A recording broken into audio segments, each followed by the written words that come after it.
Bonjour, c'est Cyril Neveu, ici thérapeute, coach formateur, éditeur du blog affirmez-vous.com. Je vous souhaite la bienvenue dans cette nouvelle vidéo intitulée « Pervers narcissique, comment gérer l'angoisse et les émotions après la rupture ». Je reçois régulièrement au téléphone, en séminaire résidentiel de thérapie ou en consultation, des personnes complètement retournées, angoissées, déphasées suite à une rupture avec un ou une pervers narcissique. Ces personnes sont très mal et ne savent pas quoi faire. Alors, dans cette vidéo, je réponds aux 3 questions qui les apaisent et je vous partage la solution concrète à appliquer dans ce cas pour en sortir rapidement. Je réponds donc aux 3 questions suivantes. Première question, pourquoi la rupture avec un ou une pervers narcissique est source d'angoisse? Deuxième question, comment l'angoisse se manifeste-t-elle après une rupture avec un pervers narcissique? Et enfin, troisième question, comment calmer les crises d'angoisse et d'anxiété? À la fin de cette vidéo, je vous partage une solution concrète, gratuite et applicable immédiatement pour calmer les pires crises d'angoisse, d'anxiété et de colère. Cette solution consiste en un exercice psychocorporel et permet également de vous libérer des émotions, peur, colère, tristesse accumulées si vous êtes encore ou avez été en relation avec un ou une pervers narcissique. Ou bien encore si vous avez été ou vous êtes en relation avec une ceinture noire de la manipulation. Alors vous allez voir, c'est du très très lourd que je vous offre à la fin de la vidéo. Allez, c'est parti, on y va. Vous le savez, si vous regardez cette vidéo, le ou la pervers narcissique, puisqu'il peut s'agir d'un homme ou d'une femme, c'est un être qui a choisi de totalement se couper de ses émotions pour ne pas faire face à sa souffrance. C'est donc un être qui n'est pas complet, c'est un être incomplet, un être insuffisant à tout point de vue, qui n'est en fait qu'un ou une préadolescente dans un corps d'adulte. C'est-à-dire qu'il ou elle a le mental d'un ou d'une préado. En gros, c'est un petit branleur, une petite branleuse, mais avec le pouvoir de nuisance d'un adulte. Et là, c'est beaucoup moins drôle. Et comme il a le pouvoir de nuisance d'un adulte, les dégâts qu'il occasionne peuvent être considérables, particulièrement lorsqu'il y a rupture dans le couple. La rupture avec un pervers narcissique vous plonge dans un tourbillon émotionnel qui peut demander de nombreux mois, voire des années, si rien n'est fait, avant d'entrevoir une possible guérison. La séparation, qu'elle soit du fait du pervers narcissique ou de sa victime, partenaire, est en elle-même une terrible épreuve, qui en fait est vraiment différente des ruptures traditionnelles dans le sens où la rupture avec un pervers narcissique se fait sans que l'histoire soit terminée, sans que l'histoire soit conclue, elle se fait sans conclusion. Et c'est ça qui est terrible. Parce qu'en effet, soit c'est vous qui avez pris l'initiative de la rupture en tant que partenaire, soit c'est le pervers narcissique qui se détourne brutalement de la relation. Dans les deux cas, il n'y a pas d'étape de bilan relationnel où, normalement, voilà, chacune des deux parties peut laisser libre cours à ses sentiments et, même si on se sépare, compter sur l'autre pour un éventuel soutien émotionnel pendant la période qui suit la rupture. Cette situation, le fait qu'il n'y ait pas de conclusion, qu'il n'y ait pas de bilan, que la situation ne soit pas terminée, eh bien cette situation génère de l'anxiété. Et si vous vous retrouvez dans ce contexte un jour, voici comment gérer vos angoisses après la rupture avec une personne perverse narcissique. Alors, pourquoi la rupture avec une personne perverse narcissique, que ce soit un homme ou une femme, est-elle source d'angoisse? Eh bien, nous sommes des êtres faits d'émotions. Et en tant qu'être humain émotionnel et empathique, après avoir passé un certain temps avec une personne, vous avez développé un lien sentimental fort, c'est normal. Et même si vous vous séparez, vous projetez sur l'autre un regard plein de bienveillance et de sincère connexion, basé sur les moments partagés ensemble, aussi bien les joies que les épreuves. Mais c'est là que le bas blesse. C'est-à-dire que le ou la perverse narcissique n'a finalement jamais eu de réelle connexion avec vous. N'a jamais eu de sentiments. Enfin, jamais de sentiments autres que ceux qu'il a feintés finalement pour son propre bénéfice personnel. Et lorsque vous vous en rendez compte, vous sentez que vous vous êtes fait avoir sur toute la ligne. Et ça vous met mal, ça vous met très mal. Et il est en fait, par conséquent, extrêmement facile pour le pervers narcissique de se détacher de vous aussi rapidement finalement qu'il est arrivé dans votre vie. Pour lui, c'est très facile, un claquement de doigts. Alors en réalité, si vous y repensez bien, vous réaliserez que vous n'avez jamais connu cette personne qui s'est imposée dans votre existence, en se faisant passer pour quelqu'un d'autre. Vous réalisez que vous n'avez jamais véritablement connu cette personne qui vous a ruiné sur tous les plans, qui a détruit votre psychisme, puis en fait s'en est allé tranquillement, sans un mot, alors en plus en vous accablant de tous les maux et de toutes les responsabilités. Le ou la pervers narcissique reporte l'échec entier de la relation sur vous, sur sa victime. C'est-à-dire que il ne peut pas reconnaître ses torts.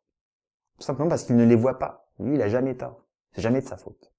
Et ce qui est terrible, c'est que dans son déni, il est sincère. Alors, il va comme ça refaire l'histoire du couple à sa propre sauce pour fabriquer une version, en fait, dans laquelle lui, c'est la blanche colombe, ou elle, c'est la blanche colombe, l'innocente victime, et vous, vous êtes le méchant, et en fait, lui, c'est la victime de votre sournoise perfidie. C'est la fameuse identification projective, c'est-à-dire qu'il projette sur vous ce qu'il vous a fait. Vous, de votre côté, vous attendez de lui qu'il reconnaisse une part de responsabilité. Okay, vous attendez de lui une reconnaissance de responsabilité qui, en fait, ne viendra jamais. Et là est le piège dans lequel vous tombez. C'est ça le piège. C'est-à-dire que vous attendez quelque chose de lui, et lui, il ne vous le donnera jamais. Donc vous allez attendre toute votre vie si vous attendez finalement. Et vous allez, comme ça, alors vous épuiser à vouloir lui démontrer absolument par A plus B que vous êtes tous les deux responsables à 50-50. Que vous êtes tous les deux responsables à 50-50 des difficultés que le couple a pu rencontrer. Et donc, quelque part, il a sa part à porter, en fait, du fait de ses abus, de ses mensonges, de ses manipulations, de son manque total de respect pour vous, sa violence, sa froideur aussi. Alors voilà, sachez que il ou elle ne vous concédera jamais cela. C'est-à-dire que sa vision du monde est fondée sur sa toute-puissance. Et sa vision du monde l'empêche définitivement d'avoir accès aux parties de lui ou aux parties d'elle-même qui sont finalement peu glorieuses. C'est-à-dire que il ne peut pas voir son côté sombre. Si on ajoute à ça que, en tant qu'objet, vous avez été désigné depuis le départ, depuis le début de la relation, comme porteuse de tous les maux, de la part du psychisme, que le ou la pervers narcissique vous a attribué, eh ben, il en sera ainsi jusqu'à la fin des temps. C'est-à-dire que le ou la pervers narcissique retourne toujours la situation à son avantage et à votre détriment. Si vous restez sous son influence en vous acharnant à vouloir lui prouver qu'il ou elle a eu tort, alors, si vous acceptez en désespoir de cause de prendre l'entière responsabilité de la rupture, eh ben là, vous allez ouvrir la porte à un gouffre de culpabilité qui peut durer des années et vous empêcher d'aller de l'avant. Donc c'est ce besoin de reconnaissance des abus par le pervers narcissique vous enchaîne à lui, comprenez ? Et ça, en général, vous n'en avez pas conscience. Attendre du pervers narcissique qu'il exprime des remords ou qu'il avoue sa malveillance, c'est juste mission impossible, c'est une perte de temps. Sachez que si il ou elle reconnaît un jour vous avoir fait du mal, le but est clairement de vous leurrer, le but c'est de vous manipuler, le but c'est de vous maintenir dans la relation. Si vous commettez l'erreur fatale de revenir dans la relation, eh ben, vous vous jetez tout droit dans la gueule du loup et vous aurez très rapidement la désagréable surprise de voir les abus reprendre en pire. Okay ? Alors, comment l'angoisse se manifeste-t-elle après une rupture avec un pervers narcissique ? L'angoisse que vous allez ressentir après la rupture avec un ou une pervers narcissique vient d'abord de la colère que vous réprimez en vous. Et ensuite, de cette attente qu'il ou elle reconnaisse votre statut de victime. Deux choses. La colère et l'attente qu'il reconnaisse votre statut de victime. Pourquoi attendez-vous de pervers narcissique qu'il ou elle reconnaisse votre statut de victime ? Eh bien, en général, vous avez cette attente pour confirmer deux choses. La première chose, c'est que vous n'êtes pas fou, vous n'êtes pas folle, que vous n'avez pas inventé tout le mal qu'il ou elle vous a fait subir. La deuxième chose que vous voulez confirmer, c'est que vous avez quand même été un petit peu aimé, un minimum, ou à un moment donné.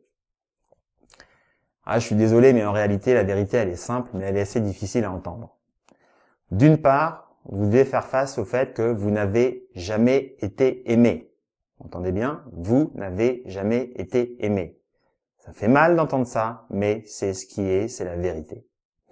D'autre part, vous comprenez que votre relation n'était en fait qu'une gigantesque manipulation conçue dès le départ par un maniaque du contrôle qui vous a utilisé comme un objet au mépris total de votre condition d'être humain. Et là, vous comprenez que vous vous êtes fait léser avec un grand B. Tous vos repères s'effondrent et en même temps que votre confiance en vous-même et la vie en général, tout s'effondre. Et l'angoisse que vous ressentez est totalement légitime. Le ou la pervers narcissique s'est introduit finalement en douce, on va dire par effraction même, dans votre tête. Il en a fait sauter tous les verrous un à un, méthodiquement, tranquillement. Et il a remplacé vos valeurs par les siennes. C'est ça la perversion. C'est remplacer les valeurs de quelqu'un par les siennes. Okay.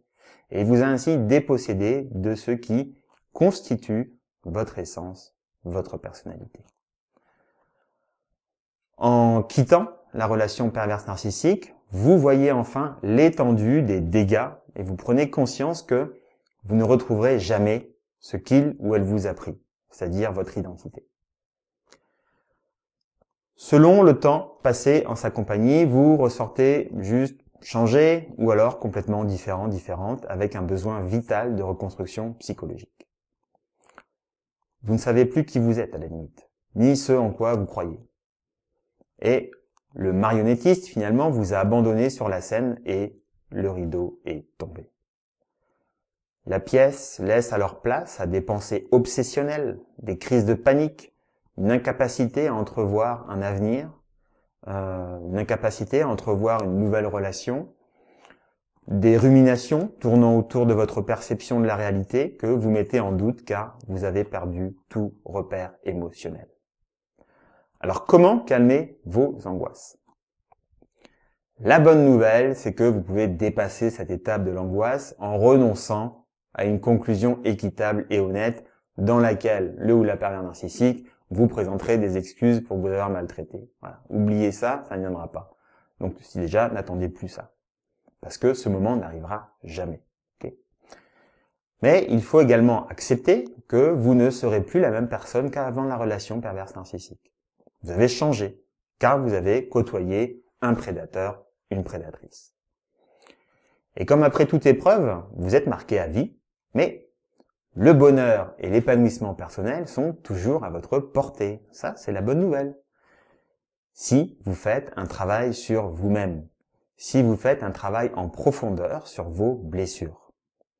Et c'est en prenant conscience de la réalité de votre vécu et surtout en libérant les émotions accumulées durant la relation perverse et suite à la rupture, que vous arriverez à remonter la pente.